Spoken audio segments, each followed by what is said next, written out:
Here in Israel, after more than a year, Israel will open its skies to small groups of vaccinated tourists starting in May.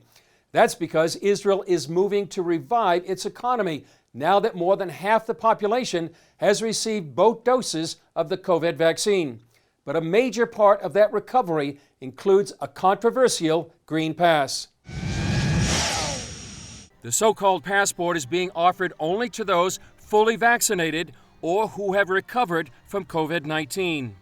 Either get the vaccine or avoid certain kinds of risky interactions with others. Only the passport holders will be allowed to eat inside restaurants, go to the gym and swimming pool, enter houses of worship, attend other various events, and fly into the country without quarantining. If someone decides not to get the vaccine, they are within their right to do so. But it's also true that they should be the ones who bear the cost of this poor decision. Those without a green pass can also have a negative PCR test a maximum of 72 hours before an event. Tourists must have a negative PCR test before boarding the plane to Israel, and when they land as well, have a serology test at Ben Gurion Airport to prove they've been vaccinated. Israel is working with other countries to find a method for recognizing each other's vaccines. Some feel the Green Pass program is government overreach and possibly illegal. The WHO and most of the governments in the world so far, certainly the United States, has not adopted this measure. Even if you want to vaccinate, one has to be careful in not forcing vaccination. Renowned immunologist Dr. Zvi Bentwich of Ben Gurion University is part of the Emergency Public Council for the coronavirus crisis.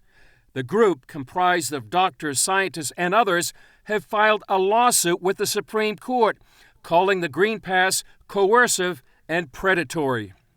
We are not against vaccination, but we are against the usage of a measure that would cause discrimination and enforcement of measures that would impinge on basically on human rights. Professor David Enoch at the Hebrew University in Jerusalem disagrees. When done properly, it does not violate a human or civil right. Giving at least a fairly successful vaccination effort, green passport policy is the way to do that. Having a policy, let's say in restaurants, that everybody will wear a mask and there would be some sort of distancing, but by saying that you cannot enter a place unless you have this passport, that's a different story. Many Israelis hope that once herd immunity is achieved, green passes and other restrictions will be unnecessary, so life can just return to normal. Meanwhile, these passports will rule the day. Alpha, Omega.